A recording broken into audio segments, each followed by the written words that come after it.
Makikita natin ngayon dito sa ating satellite animation itong mga kaulapan sa silangan ng Southern Luzon na dulot ng shear line. So ang shear line po, ito yung banggaan ng mainit na hangin mula sa dagat Pasipiko o yung tinatawag natin na easterlies at ng malamig na hangin mula sa hilagang silangan o ito yung northeast monsoon natin o amihan. At ngayong araw nga po, yung shear line pa rin yung patuloy na magdudulot ng mga pag-ulan dito sa may silangan ng Luzon maging ilang bahagi pa ng Southern Luzon. So patuloy pong pag-iingat para sa ating mga kababayan sa banta pa rin ng mga pagbaha at pagguho ng lupa. Samantala, ang northeast monsoon o amihan naman ay nakakaapekto pa rin dito sa nalalabing bahagi pa ng Luzon kung saan dala pa rin ito yung malamig na panahon at yung maulap na kalangitan na may mga kasamang pag-ulan sa malaking bahagi ng Northern Luzon. At sa kasalukuyan po, wala tayong minomonitor or namamataan pa na low pressure area or bagyo na maaari makaapekto dito sa ating bansa. At sa mga susunod na araw ay yung shear line pa rin yung patuloy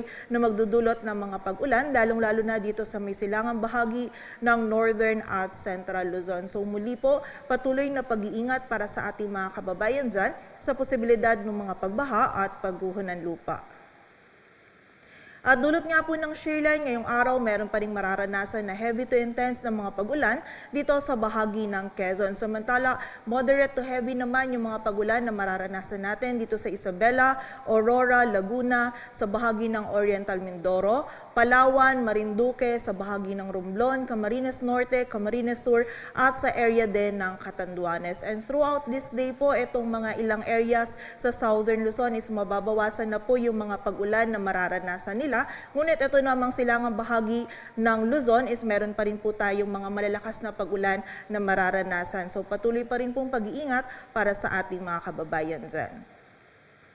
Samantala, bukas naman po, moderate to heavy na mga pag-ulan pa rin yung mararanasan dito sa bahagi ng Cagayan, Isabela, Aurora at Quezon. And by Wednesday naman or sa Miyerkules ay meron pa rin po tayong mararanasan ng mga moderate to heavy na pag-ulan dito sa Cagayan at sa bahagi din ng Isabela. So muli po, pag-iingat pa rin para sa ating mga kababayan dyan sa banta ng mga pagbaha at pagguho ng lupa.